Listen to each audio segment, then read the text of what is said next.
അബുദാബിയിലും സ്ഫോടന ശബ്ദം കേട്ടു എന്ന തരത്തിലുള്ള റിപ്പോർട്ടുകൾ കൂടി വരികയാണ്. ഖത്തറിൽ ഇറാന്റെ മിസൈലിനെ പ്രതിരോധിച്ചു എന്നുള്ള വാർത്ത നേരത്തെ അർജുൻ ഏറ്റവും പ്രധാനപ്പെട്ട വാർത്ത UAE വ്യോമപാത ഇപ്പോൾ അടച്ചിരിക്കുന്നു എന്നുള്ളതാണ്.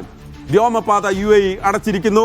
നേരത്തെ ഖത്തറിൽ ഇറാന്റെ മിസൈൽ ആക്രമണത്തെ അവിടെ ചെറുത്തു എന്നുള്ള വാർത്തകളായിരുന്നെങ്കിൽ ബഹ്റൈനിൽ അവിടെ വലിയ സ്ഫോടന ശബ്ദം പൊട്ടിത്തെറിയുടെ ദൃശ്യങ്ങൾ പുറത്തു വന്നിരുന്നുവെങ്കിൽ ഇപ്പോഴിതാ കുവൈത്തിൽ അബുദാബിയിൽ അവിടെ കൂടുതൽ ഇടങ്ങളിലേക്ക് വ്യാപിക്കുന്ന സാഹചര്യം വരികയാണ്. അമേരിക്കയെ ഇപ്പോൾ ഷഫി ഷാജഹാൻ ചേരുകയാണ്. ബഹ്റൈനിലെ ഏറ്റവും പുതിയ വിവരങ്ങളുമായി ഷഫി ഷാജഹാൻ ചേരുകയാണ്. ഷഫി, എവിടെയാണ്? ജുഫൈറിലായിരുന്നല്ലോ ഈ സ്ഫോടന ശബ്ദം നമ്മൾ നേരത്തെ കേട്ടു എന്ന് റിപ്പോർട്ട് ചെയ്ത്. ഈ ദൃശ്യങ്ങളും അവിടെ നിന്ന് തന്നെ ഉള്ളതാണോ?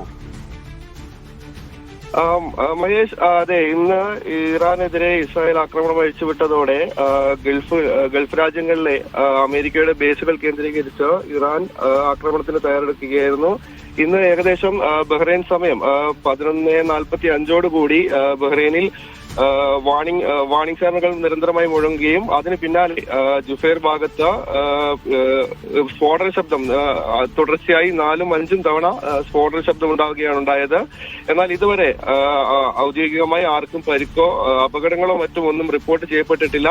എന്നാൽ നിരന്തരം ഇവിടുത്തെ ആഭ്യന്തര മന്ത്രാലയം ജനങ്ങളോട് സദാ ജാഗ്രത പാലിക്കണമെന്നും സുരക്ഷിതമായ സ്ഥലത്തേക്ക് നീങ്ങണമെന്നും മുന്നറിയിപ്പ് നൽകുന്നുണ്ട്.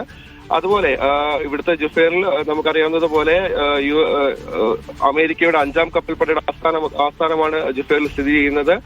അതുപോലെ തന്നെ ഇന്ന് നേരത്തെ നിർദ്ദേശമുണ്ടായിരുന്നു US എംബസിയുടെയും അതുപോലെ തന്നെ US ഉദ്യോഗസ്ഥരെയും ഒക്കെ അവിടെ നിന്ന് സുരക്ഷിതമായ സ്ഥലത്തേക്ക് മാറ്റാൻ നേരത്തെ തന്നെ നിർദ്ദേശമുണ്ടായിരുന്നു, ഔദ്യോഗികമായ നിർദ്ദേശമുണ്ടായിരുന്നു. അതിന് പിന്നാലെയാണ് ഏകദേശം 11:45-12 മണിയോടുകൂടി ഈ സ്ഫോടനം ഉണ്ടാകുന്നതും നിരന്തരമായി വാണിംഗ് സൈറനുകൾ മുഴങ്ങുന്നതും.